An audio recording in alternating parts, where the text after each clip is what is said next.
Merci, merci John d'être ici. Avant de commencer, un petit mot introductif.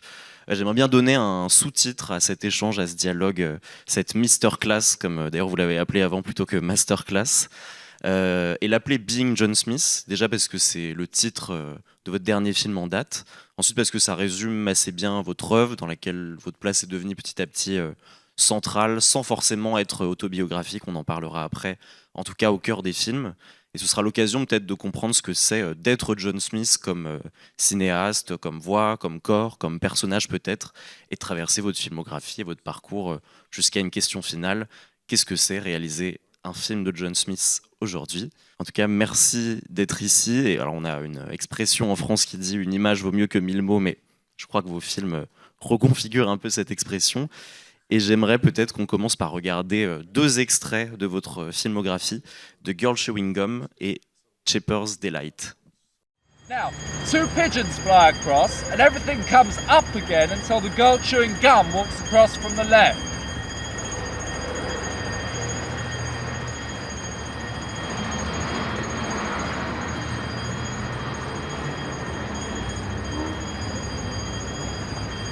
Okay, now, the van, the woman and the boy, the man with the bag of chips, the car roof, the whole car, the old man, the car and the boy, the motorcyclist and the lorry. Now, when the woman at the window looks in this direction, I want everything to move a bit further away.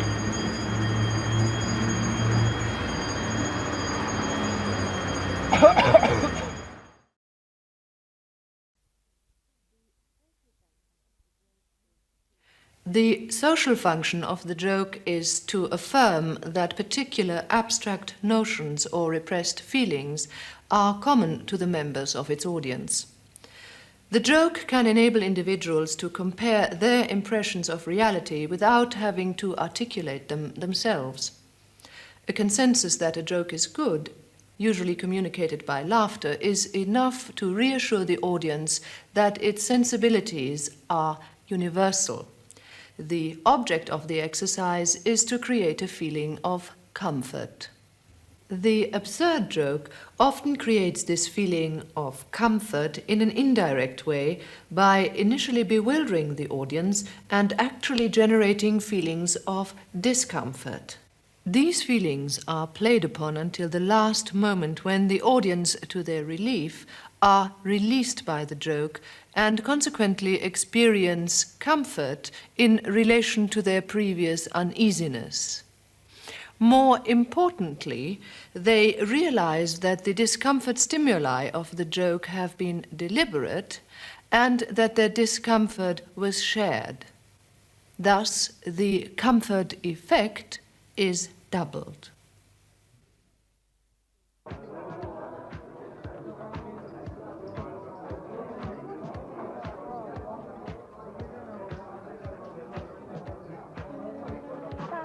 As these two racehorses walk in a pub.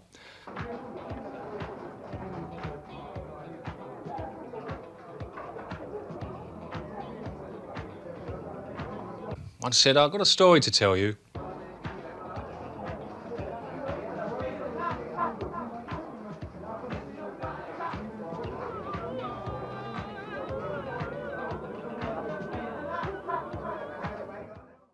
John, pour commencer, vous venez de la London's Filmmakers Cooperation, d'un cinéma qu'on appellerait un cinéma structurel qui joue de la distanciation, de la démonstration de sa propre mise en scène. Est-ce que vous pouvez un peu nous expliquer l'influence que ça a eu sur votre travail, sur vos films de manière générale, et peut-être sur les deux premiers, mais justement, de Girl Chewing Gum, dont on vient de voir un extrait? The Girl Chewing Gum was made at a time Oui, si on prend par exemple l'exemple de la fille au chewing-gum, ce film, je l'ai fait à un moment où j'étais en effet très engagé avec cette London Corporation, et beaucoup de cinéastes ou de personnes qui appartenaient à cette coopérative, pour ainsi dire, voulaient travailler à l'inverse de ce que proposait le cinéma grand public, c'est-à-dire créer des illusions pour qu'on y croit. Et donc, ces personnes et moi-même, nous nous sommes placés on a fait le contre-pied un peu de tout ça, et on a voulu montrer le concret, ou montrer la supercherie, ou comment on était en train de créer cette illusion plutôt que de montrer uniquement l'illusion elle-même. Donc, c'est ce qu'on voit dans l'extrait de la fille au chewing-gum. C'est-à-dire que ce que l'on voit à l'écran, c'est la pure réalité qui a été préenregistrée. Et la fiction, ou le côté supercherie, c'est les instructions ou les consignes que je donne avec ma voix, mais à partir de ces images préenregistrées ou d'archives. Et d'ailleurs, si on regarde bien et on écoute bien ces consignes, on voit aussi qu'elles sont dénaturées ou inversées. Quand je dis gauche, c'est droite, et inversement. Et quand je dis haut, c'est le bas, et ainsi de suite. C'est un grand plan séquence tourné en 16 mm que j'ai préalablement enregistré, comme je disais tout à l'heure. Et ensuite, j'ai collé par-dessus les instructions ou les consignes. Voilà, et ça donne cette illusion comme si les personnages en fait se déplaçaient à ma guise, mais en réalité rien de tout ça. Et en fait, j'ai fait ce film après avoir vu pour la première fois La Nuit américaine de Truffaut, qui m'a beaucoup marqué, inspiré également. Parce que même si je faisais des films depuis des années déjà, j'ai découvert avec beaucoup d'embarras que moi-même, j'avais été dupé en fait par le cinéma grand public. Et dans ce film de Truffaut, Truffaut montre la ruse, c'est-à-dire comment il filme la scène ou la supercherie, ou comment on prépare la scène avant de la filmer. Et voilà, j'ai découvert ça avec beaucoup de honte, parce que jusque-là, moi, je croyais que quand quelqu'un passait derrière, c'était des vraies personnes et non pas des figurants.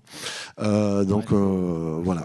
Dans le film La Nuit américaine, il y a aussi une scène où on voit un canon de neige pour produire de la neige artificielle, etc. Et voilà, pour l'inspiration et pour cette découverte où je me suis dit, mais mince, je suis étudiant en cinéma, presque sur le point d'être diplômé, et voilà, je me suis fait prendre comme bien d'autres spectateurs avec le cinéma grand public. So I decided to make a film where I turn it the other way around. But coming back to your question about the London Filmmakers Co-op, I could say... Mais pour revenir à votre question et à cette coopérative de cinéastes londoniens, à l'époque, c'était un peu le seul groupe d'artistes de cette envergure-là, en tout cas. Je voulais à tout prix y appartenir et faire partie de ce groupe. Donc c'était un groupe un peu, pour ainsi dire, ésotérique.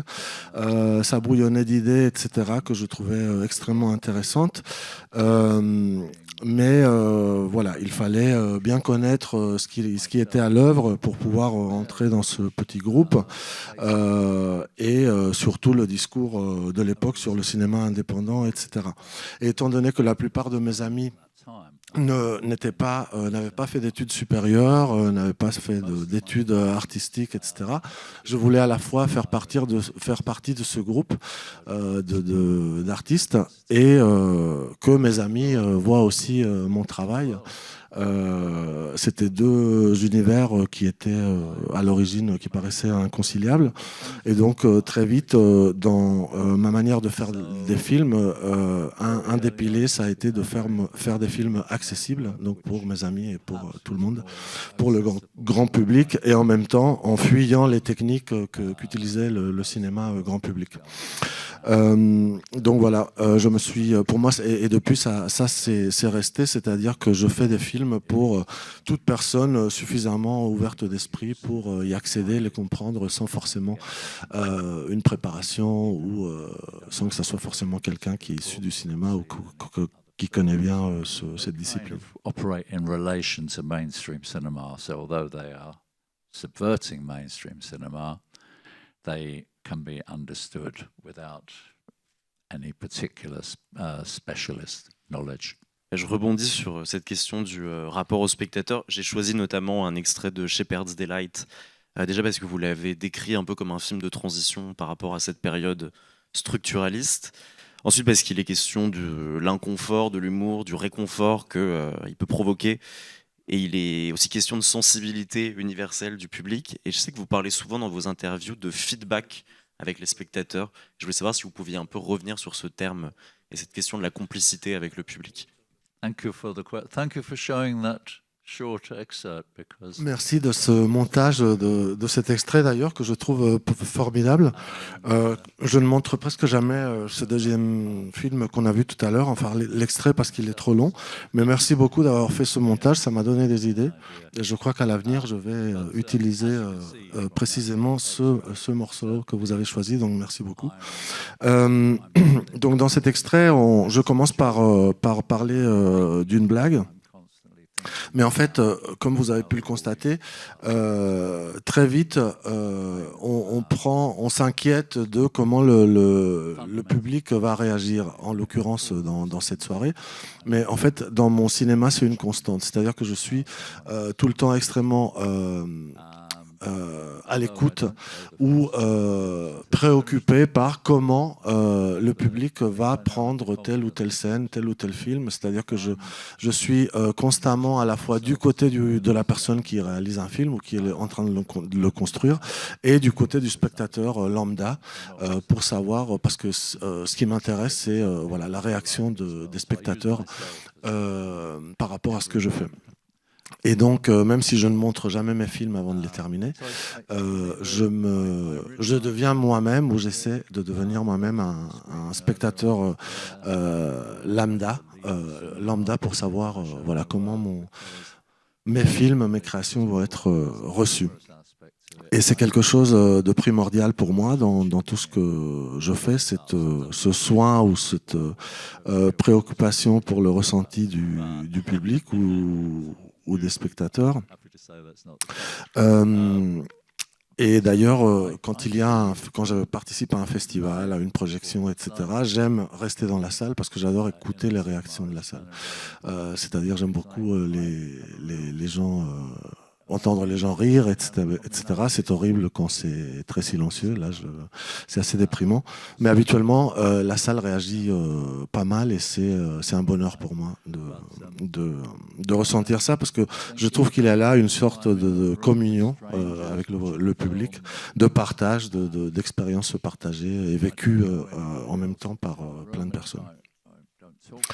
Donc voilà, ce jeu avec le public ou ce dialogue avec lui, vous l'aurez compris, est essentiel pour moi. Et alors que je manipule aussi le public parce que je le prends un peu par la main, par là où je veux. La manipulation, la supercherie est évidente et le spectateur ou le public est manipulé, mais en même temps, je m'efforce pour qu'il soit conscient qu'il est en train d'être manipulé. Et c'est ce jeu-là entre le réalisateur et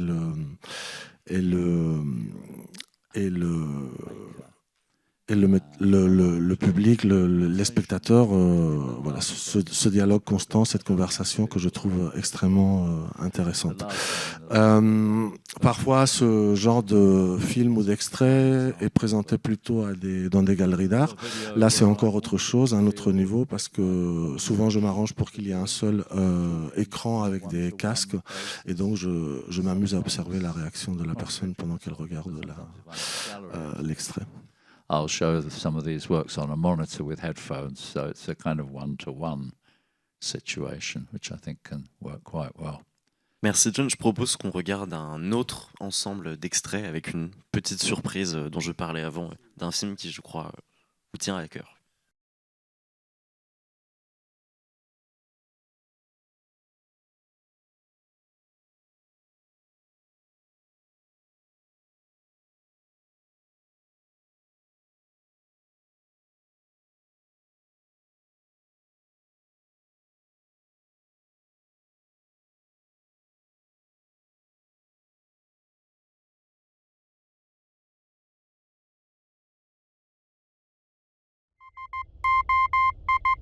Get to work. Get to work. Get to work. Get to work. Get to work. Get to work. Get to work. Get to work.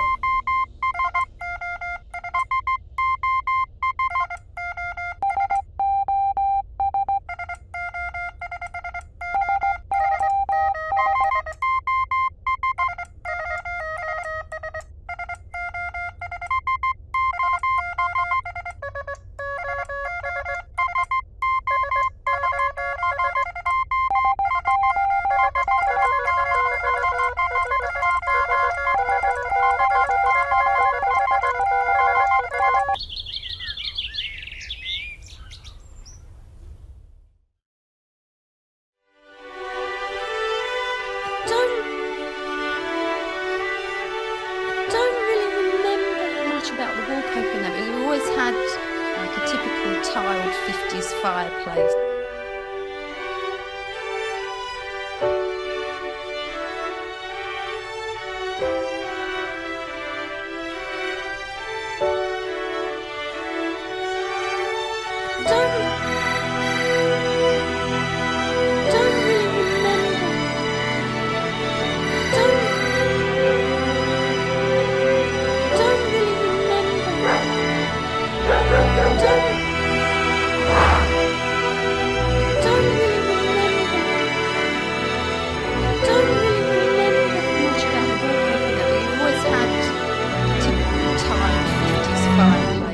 Open fire and all that.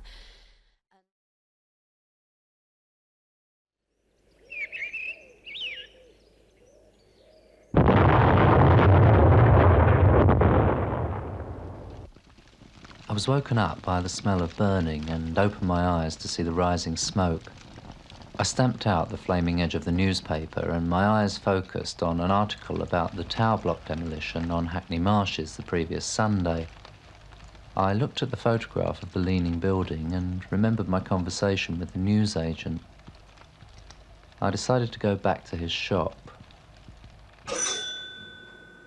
Our second conversation confirmed my suspicions. He had been talking about the tower block. When I described what the Black Tower looked like and pointed to where it had been, he just stared at me. I left the shop and leant against a lamppost outside, trying to control my breathing. I stared at the space where the Black Tower had been, trying to collect my thoughts. 2 boys came by, eating chips. I tried to ask them about the tower, but they ran away before I could finish my sentence. I stopped a woman pushing a pram full of groceries, but she ignored me completely. I started walking home. One of my shoelaces had come undone, and my shoe slipped uncomfortably against my heel as I walked. Outside St Mary's Church, I bent down to retie it, and looking up from the pavement again, I saw the tower behind the church roof. I panicked and started running, but when I got to the end of the street, the tower was there waiting for me. I turned the corner and saw it again.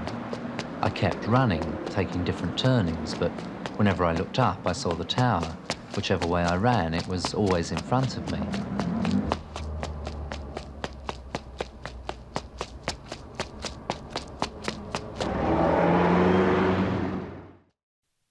films prennent souvent pour point de départ les lieux dans lesquels vous vivez, dans lesquels vous avez vécu, en tout cas des rues parfois que vous avez arpentées, et vous construisez souvent vos films à partir de ces différents points de vue qui sont des points de vue quotidiens.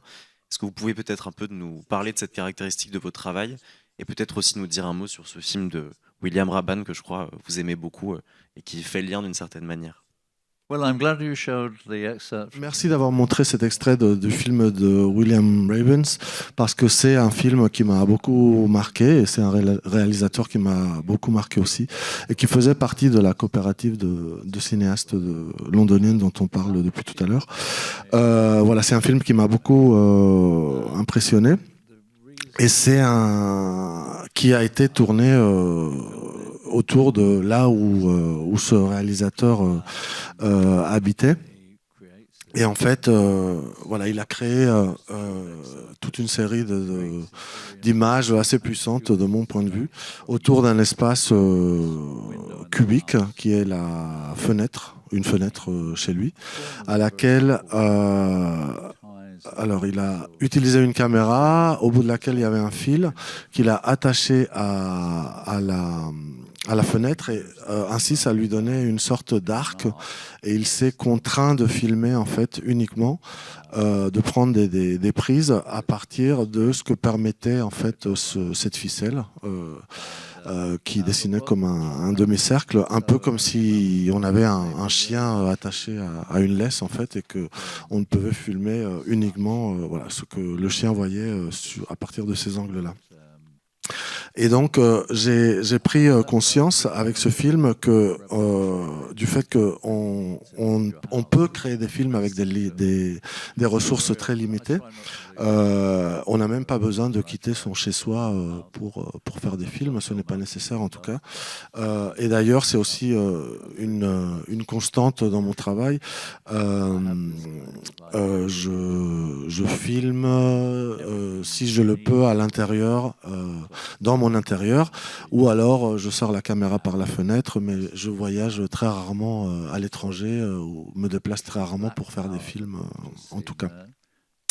Donc voilà, cet environnement proche peut devenir très vite une métaphore de quelque chose. On n'a pas besoin d'aller chercher très loin. Et en fait, c'est ce qu'on voit un peu dans Black Tower. Black Tower, c'est une tour noire que l'on voyait depuis une maison dans laquelle je me suis installé dans les années 80. Et voilà, c'est un bâtiment qui me fascinait par sa forme, par sa couleur. Elle était entièrement peinte en noir, donc on avait l'impression qu'on avait découpé sa silhouette à l'horizon, donc j'en étais fasciné. Et ensuite, en me baladant autour de chez moi, j'ai vu que voilà, la perspective, que j'arrivais pas à m'orienter par rapport à la distance à laquelle se tenait cette tour, etc. Et c'est ce qui m'a donné l'idée de créer ce film. Black Tower, c'est un peu une transition par rapport à La fille au chewing-gum, parce que en fait, je filme le bâtiment depuis plusieurs points de vue, et je fais croire avec la voix off, en le disant, que le film se déplace alors qu'il ne se déplace pas du tout. Donc voilà le lien avec la fille au chewing-gum. Donc encore une fois, ce film raconte un peu ce qui est une constante dans mes films aussi, le pouvoir des paroles, ou même la fonction performative du langage. Donc voilà, c'est un film de 23 minutes où il y a une dizaine de minutes d'écran noir. Et je trouve qu'autour de ces longues minutes d'écran noir, il y a une communion aussi avec le public, parce qu'on regarde tous un écran noir et on imagine tous des choses complètement différentes, et c'est quelque chose qui me ravit en fait. Et ça rejoint ce que je vous disais tout à l'heure. Et j'ai une autre anecdote à vous raconter là-dessus.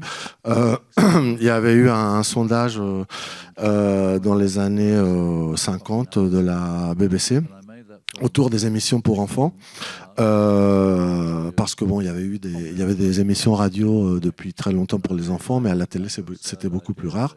Donc je me suis intéressé, j'ai voulu savoir que pensaient les enfants de ces nouvelles émissions télé. Et en fait, j'ai regardé dans ce sondage et la conclusion était c'est pas mal, mais en fait les images de la radio, elles sont bien meilleures. Donc voilà, tout ça pour dire que moi, j'aime le cinéma où il n'y a pas vraiment d'événements dramatiques, pratiquement pas, et où l'imaginaire prend toute la place. Et d'ailleurs, plus intéressant, de mon point de vue en tout cas, que n'importe quel effet spectaculaire. Et d'ailleurs, si ça vous intéresse, il sera diffusé demain, The Black Tower. And a really common response to the question was, well, it's okay, but the pictures are better on the radio. And I completely go along with that. There are very few dramatic events in my films, perhaps with the exception of Blight. But I really like the fact that I think imagining is kind of more interesting than being given, really. So I don't have many spectacular images, but hopefully the images very often ask you what's happening outside of the frame. One more thing. Oui, j'ai failli oublier faire un petit commentaire sur Citadel, où on entend la voix de Boris Johnson. Je crois que j'ai pas commencé au bon endroit. C'est ça? C'est le début, hein? Oui, excusez-moi. Et donc, je filme depuis la fenêtre de ma chambre. C'est pendant le confinement, pendant la Covid. Et voilà, j'ai aucune possibilité de sortir dehors pour filmer, donc je filme tout absolument dans mon intérieur. Et je dois dire que c'était une des périodes la période la plus productive ou prolifique dans mon travail, parce que je pouvais travailler à la maison, voilà, sans distraction et sans même la quitter. Et bon, ce qu'on entend, c'est des messages du libéralisme économique et les priorités purement commerciales de la part du gouvernement britannique à ce moment-là, face à cette situation. Et voilà. Et je suggère, avec ces plans, ce que je fais, c'est dénaturer la localisation du Parlement britannique que je place là où il n'est pas habituellement. Voilà, le jeu des images. Et ensuite, j'ai fait un autre film pendant cette période où j'utilise des images d'archives avec des messages du gouvernement les plus confus les uns que les autres, de Boris Johnson ou d'un de ses acolytes, qui disent à la population comment se comporter, que faire pendant cette période particulière. Et c'est extrêmement confus, on ne comprend pas grand-chose parce qu'on dit tout et son contraire, et un des ordres qu'on entend ou des instructions au tout début, c'est « go to work », au travail, mais en même temps il dit « ne sortez pas travailler, mais mettez-vous au travail ». Voilà, un peu la confusion régnante de cette époque. In that part that you just saw, it begins with him saying, "Go to work, go to work, go to work," and he's sort of saying, "Well, don't go to work, but go to work if it's but go to work." Anyway, you have to see the film. Just a little addition to that. Oui, il y a un petit détail pour compléter. C'est filmé depuis ma fenêtre et j'aime beaucoup filmer depuis les fenêtres. Je fais ça très souvent dans mes films parce que j'aime cette contrainte que constitue la fenêtre. Et voilà, j'aime souvent travailler sous contrainte, auto-imposée, parce que je trouve que quand on s'impose des contraintes, on regarde de plus près ce qu'on est en train de faire. I really like the fact that the whole film is shot from a single window. Merci. Même si c'est souvent filmé depuis les fenêtres ou depuis chez vous, votre filmographie est quand même presque une sorte de cartographie de l'onde, mais aussi de ses mutations, de ses transformations. Et d'ailleurs, on le voit un peu dans les extraits qu'on a vus là, que ce soit dans Blight, The Black Tower, Home Suit, dont on va voir un extrait tout à l'heure et qui passera ce soir. La question de la disparition arrive de plus en plus dans votre œuvre, et je crois y est encore présent. Est-ce que vous pouvez un peu nous parler de cette dimension de votre travail ?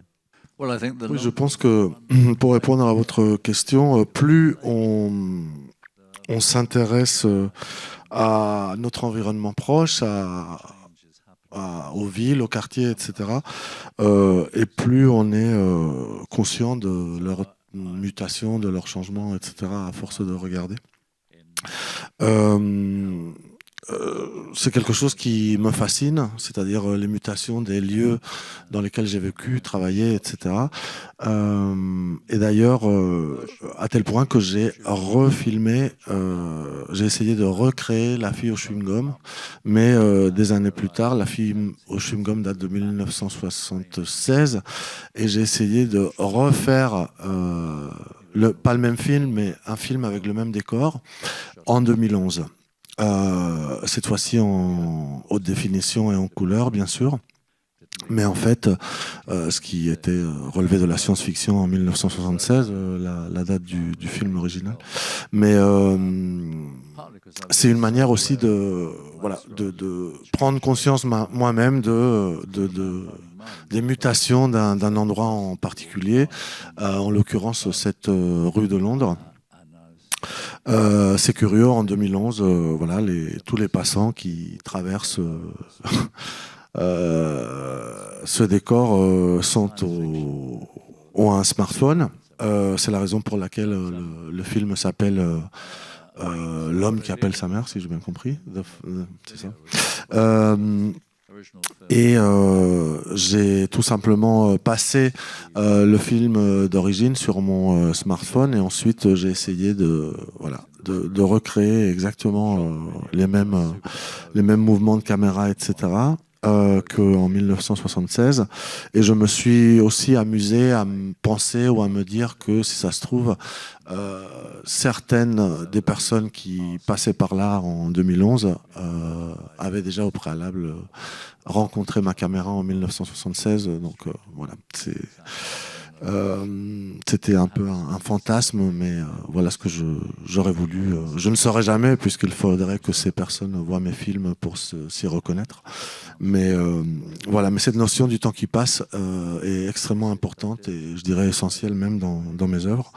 Et parfois, par rapport à... C'est quelque chose de personnel aussi, puisque souvent j'utilise ma propre voix pour les voix off, ou on me voit parfois à l'écran, etc. Et je me vois moi-même changer, muter, vieillir. Ce n'est pas toujours une partie de plaisir, mais bon, c'est comme ça. Donc je fais un peu l'anatomie de mes propres changements aussi.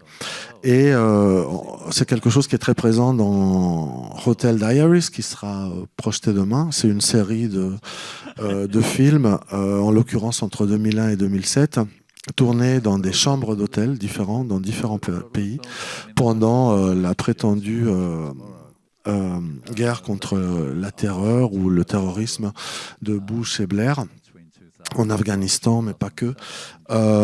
Et je trouve que c'est de plus en plus important d'ailleurs de montrer ce travail pour rappeler aux uns et aux autres que ce qui se passe aujourd'hui dans le monde en matière de géopolitique ne sort pas d'un chapeau, mais a des origines, dont cette guerre et les armes de destruction massive et tout le reste. To show those videos now, to remind people that things that are happening now are not so surprising in relation to what has been happening for a very long time. To say a couple more words. Justement sur cette notion du temps qui passe et la fille au chewing-gum, c'est un film qui a beaucoup été utilisé dans des contextes pédagogiques par des enfants ou même des lycéens, etc. Et certains ont écrit des commentaires sur le film sur des blogs assez drôles et intéressants. J'ai pu trouver des personnes qui disaient que le film a que 2 plans en réalité, et j'ai trouvé des commentaires tout à fait fantasques par rapport à comment avait été réalisé le film, c'est-à-dire à une époque où on ne savait pas encore faire de montage, etc. C'est vrai que pour une personne qui regarde des films aujourd'hui, en 2026, ou même un peu avant, se pencher sur un film qui date de 1976, c'est de l'histoire ancienne et ça peut même rappeler la paléontologie. D'ailleurs, à ce sujet, j'ai fait une découverte assez déprimante il n'y a pas très longtemps. Je me suis dit que j'avais la moitié de l'âge qu'a le cinéma, donc voilà, c'est vrai que ça, c'est de l'histoire ancienne parfois, tout ça. More than half as old as cinema. What a new medium it is. Merci John, on a parlé d'Hotel Diaries, on va justement regarder un extrait et de 2 autres films. Right, that's as good a place to start as any. I've got to do this quickly because there's not really a lot of time left, and it's all going to be changing. So I just wanted to do some sort of record here before it's too late. A strange thing to be doing for me actually, because I haven't actually shot anything on video for, well, since I was a student actually, it's years. But it's quite peculiar looking through the viewfinder of the camera and seeing everything in black and white. Cause, must be about,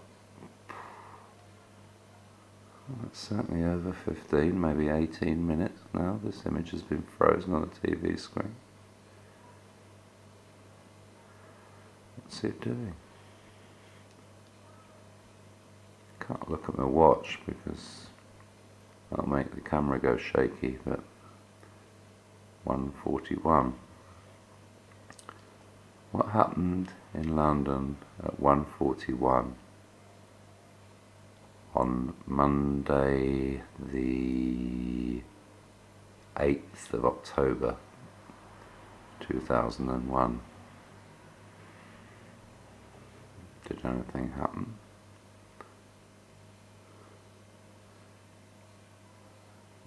Is it just censorship? It couldn't be censorship. They wouldn't censor things.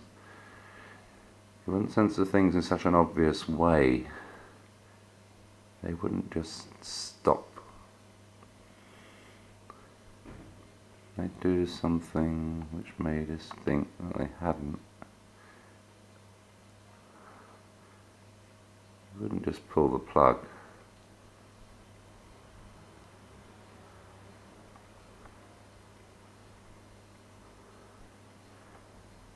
It really is such a useless fucking bit of furniture. What a waste of time. So, anyway, it must be about 18 months ago now. I got a Google alert telling me that a VHS tape of my films was being offered for sale on eBay. So I was quite curious about that. So I looked it up and discovered that this compilation was being offered for sale. And what made me even more curious was that the tape had a reserve price of £100 put on it, which was a bit steep to say the least for an obsolete VHS tape. So I got really curious about who the seller might be, and looking at the tape here, there's not much clue as to their identity apart from a wardrobe and a black furry rug, but interesting to see that the tape's got quite a lot of dust on the top of it, so looks like it probably hasn't been looked at for some time. Alors si j'ai choisi ces 3 extraits, je trouve ce qu'on retrouve dedans, c'est que vous avez une attention très particulière au temps qui s'écoule dans vos films. Enfin, il y a très souvent des indications horaires de ce qui vient de se passer, d'écart de temps, de mois, de durée, de l'endroit dans lequel on se trouve. Et du coup, une impression assez étrange de d'être entre une improvisation en direct et quelque chose de très écrit, pensé dans une chronologie. Et je me demandais si vous pouviez un peu parler de cet équilibre entre une écriture peut-être très figée, une improvisation totale qui se déroule à l'écran. Oui, sans vouloir me répéter, parce que bon, il y a une projection de Hotel Diaries demain, mais c'est le premier extrait que j'ai en tête de cette série. J'ai vécu à New York à un moment. J'avais pris l'avion le 10 septembre pour une autre ville, c'est-à-dire un jour avant l'attentat sur les tours jumelles. Et voilà, j'étais à l'époque complètement traumatisé par ce qui s'était passé aux États-Unis. Et j'avais, en rentrant chez moi, j'avais allumé la télé parce que je voulais savoir voilà, ce qui se passait dans le monde, dans mon pays aussi, etc. Et c'est devenu presque de manière instantanée une paranoïa. C'est-à-dire le fait de voir cette image fixe, gelée. J'étais pas habitué, c'était l'époque des serveurs, etc. Et voilà, je croyais que naïvement que la télévision tournait en live, en direct tout le temps. Et voilà, en même temps, j'avais un peu honte d'être aussi centré autour de ce détail technique, alors que probablement mon pays était en train de bombarder d'autres pays et de tuer des victimes innocentes, des civils. Voilà. Et puis pendant le film, je parle de ce qui me traverse l'esprit, de cette obsession, et la référence à la date, elle est là parce que je me suis dit que ça allait peut-être devenir une date historique dans l'imaginaire collectif ou dans la mémoire collective. Et d'ailleurs, en le revoyant maintenant, je m'aperçois que c'était le deuxième jour des bombardements, le 8, le premier étant le 7. Et voilà, ça a déclenché aussi toute une série de pensées, de réflexions. Mais voilà, comme je disais tout à l'heure, c'est important aujourd'hui de revoir ce date parce qu'on comprend mieux ce qui se passe en Palestine aujourd'hui quand on a ça en tête. Mais pour répondre à votre question sur le fait de si je travaille à partir de chronologie ou de script préécrit, la réponse est non. Je planifie le tournage c'est des sortes de chorégraphies, mais je ne couche pas les mots, je ne scripte pas mes films, pour ainsi dire. Et cet extrait-là de Hotel Diaries est un peu un exemple, une exception d'improvisation à cause de l'image qui se fige. Et ensuite, parfois je fais des digressions, comme avec le petit meuble là qui sert à poser les valises dans les hôtels. Parfois, il y a d'autres trouvailles. En tout cas, ce que j'aime faire, c'est regarder à travers le viseur de la caméra, parce que je trouve que ça dévoile des choses que l'œil ne voit pas sans le viseur. Et bon, en l'occurrence, c'était des meubles inutiles ou presque, mais parfois voilà, il y a des rencontres un peu plus heureuses. En tout cas, ça a fait encore voler mon imaginaire en revoyant ces images. That was completely improvised. I didn't know what I was going to say. I knew what I wanted to talk about, but I talk about myself, my annoyance with myself, as I just described, because of, in terms of drawing attention to my own privilege of somebody who's made uncomfortable by this strange little experience. You know. Merci. Alors, il reste malheureusement déjà plus que 10 minutes. J'ai encore plein de questions, mais puisqu'on parle d'Hotel Diaries, j'aimerais qu'on regarde un dernier extrait ensemble, qu'on revienne aussi sur la dimension politique de votre cinéma et sur votre dernier film qui s'appelle Being John Smith. Et je vous en parlais un peu avant, John. Il y a une petite surprise, on va regarder un extrait de Being John Smith. Et j'aimerais derrière ça qu'on regarde un extrait d'un court-métrage que j'aime beaucoup, auquel j'ai beaucoup pensé en découvrant votre dernier film. Et voilà, et peut-être pouvoir en discuter ensemble. Je vous expliquerai pourquoi ça m'a fait penser à ce film par la suite. That's when the trouble started.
Dans le je pense donc je suis, le jeu du je suis n'est plus le même que le jeu du je pense. Pourquoi?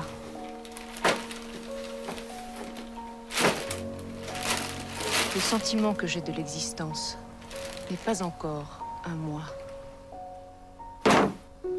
C'est un sentiment irréfléchi. Il naît en moi, mais sans moi. Rien dire de rien. Pourquoi il ne saurait y avoir de limite au nombre de livres? Tous les corps ensemble, et tous les esprits ensemble, et toute leur production ne valent pas le moindre mouvement de charité, car cela est de l'ordre de l'infini.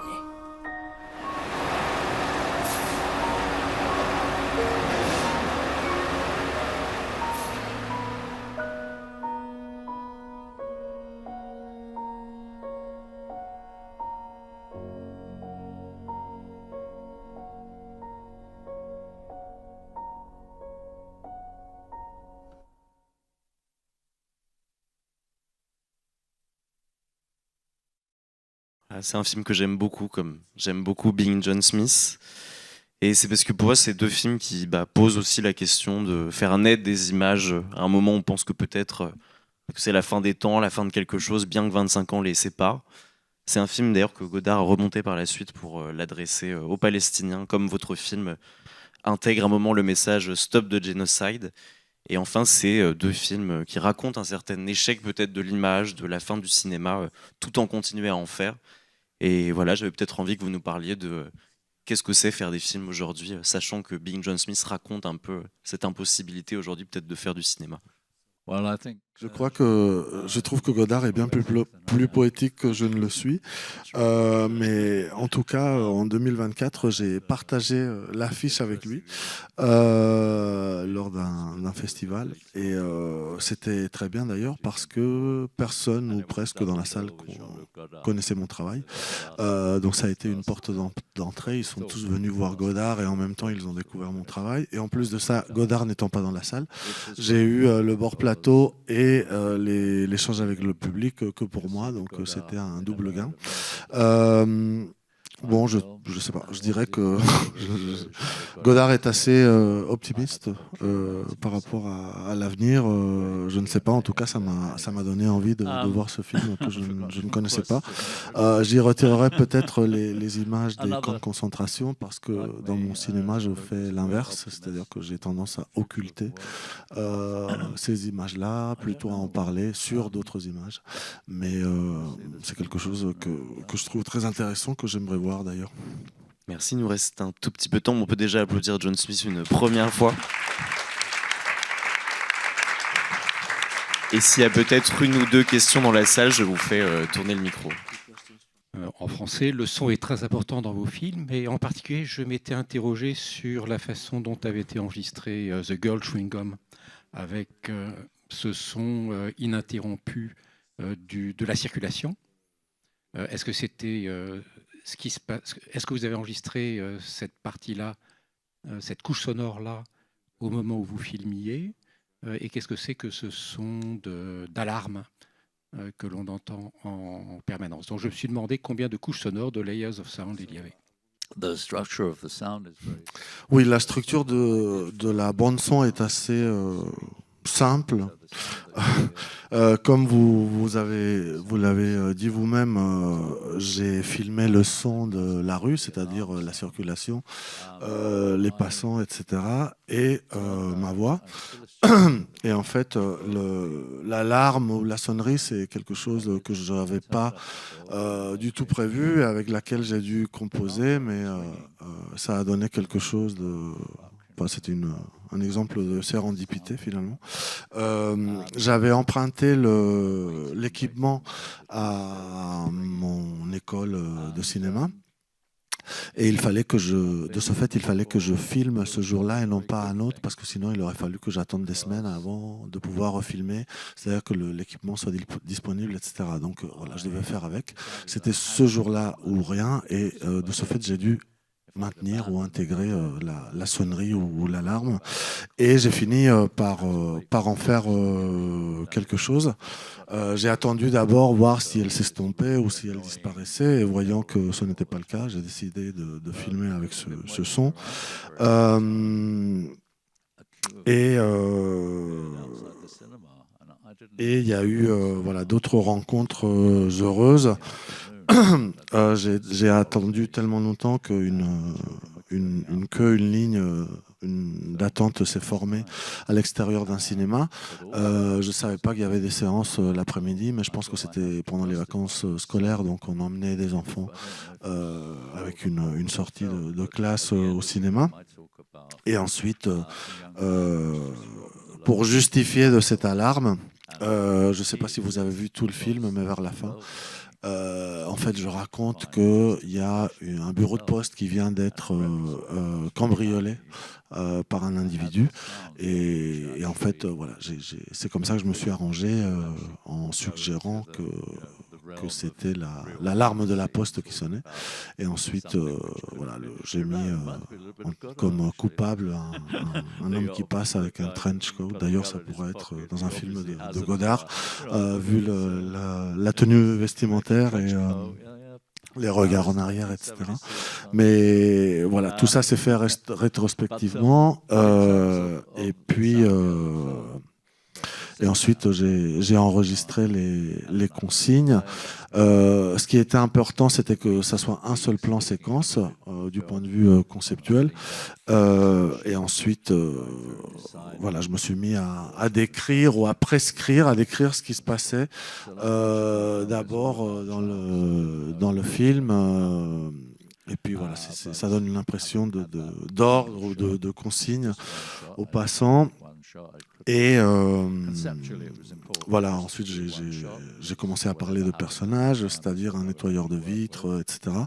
Et non loin de là, on le voit à l'image d'ailleurs, il y avait un terrain vague, et c'est là que j'ai enregistré toutes ces consignes ou toutes ces instructions après coup. Mais pour répondre à votre question, même si la structure de la bande-son est assez simple, il y a des centaines de coupures. Le travail le plus titanesque, ça a été de raccorder en fait les images aux différentes consignes, instructions, etc. Et voilà, c'était des heures et des heures de travail. That you see at the end of the film. And I shouted into a microphone and recorded all those instructions, and then I brought them back to the editing suite and edited them to match the film, which was a lot of work. Merci pour votre question. Ça a un peu bouclé la boucle et on va devoir se quitter là-dessus, mais on peut encore une fois applaudir John, s'il vous plaît.